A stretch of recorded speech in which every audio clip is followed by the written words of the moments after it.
అయ్యో రామ! రెస్టారెంట్‌కి వెళ్ళినప్పుడే సూప్ తాగాలా ఏంటి? ఇంట్లో కూడా హెల్తీగా, టేస్టీగా చేసుకోవచ్చు.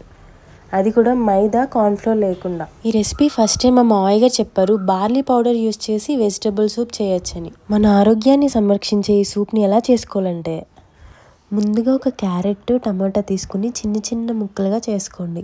తర్వాత చిన్ని ముల్లంగి తీసుకొని దాన్ని కూడా చిన్న ముక్కలుగా చేసుకోండి. నెక్స్ట్ వాటర్లో 1½ table spoon barley powder add చేసి బాగా మిక్స్ చేసి పక్కన ఉంచుకోండి.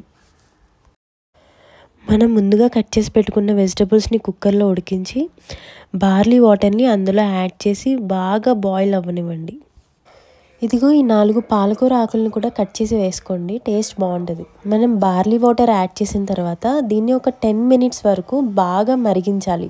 అప్పుడు దీనికి ఒక టెక్స్చర్ వస్తుంది, సూప్ టెక్స్చర్ చాలా బాగుంటుంది. చివరిగా కొంచెం మిరియాల పొడి, సాల్ట్ కూడా యాడ్ చేస్తే మనకి ఎంతో టేస్టీగా ఉండే సూప్ రెడీ అయిపోతుంది.